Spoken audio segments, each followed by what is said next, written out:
If you look at the top-down crosshair thing, what you're looking at is, you imagine your body in the middle of the crosshair.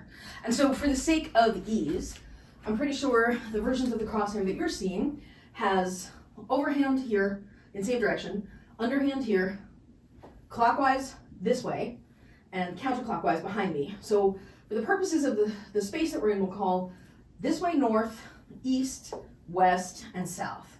In the opposite direction matrix, you have side opposite left. So the reason I call it side opposite left is because it's on the side plane, so the poi are on my side plane. And here's what's relevant about the diagram. If you're looking down at it and your human body represents the crosshair, what you're looking at is your hip line, right? So my hip line runs from north-south, and my nose, the arrow, is pointing in that direction. So if I'm looking this way on that matrix, the poi are going to be on my side plane. My left is going to be an overhand. My right is going to be underhand. My hip line is going to be running the y-axis. Okay, just like the poi are parallel to the x-axis. If I turn 90 degrees, they'll be overhand opposite or inward. At the top of the turn, they come inward.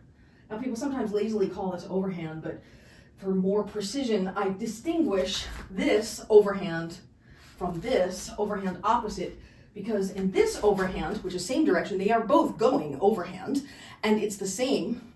Whereas in this version, where they are technically both going overhand, they are opposing each other. They're coming at each other as opposed to working with each other. So they're in opposing directions.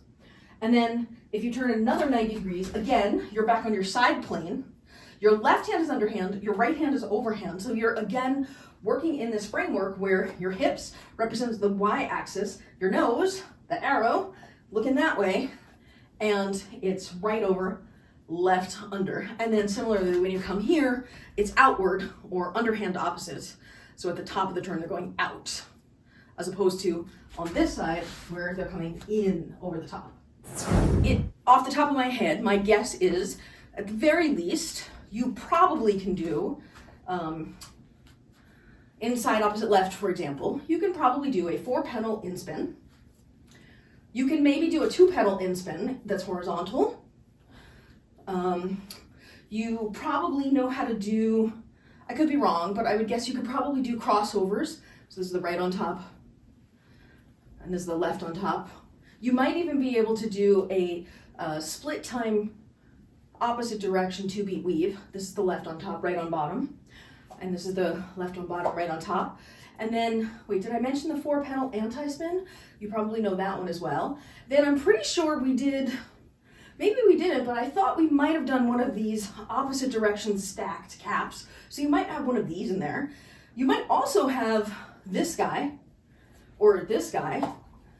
I'm not sure if we did them yet. So those are some ideas of what you can do that you might know that's in your repertoire. And then there might just be more simple stuff like left, right. You might have the opposite direction buzzsaw, for example.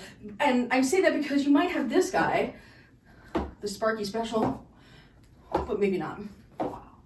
But those are some examples.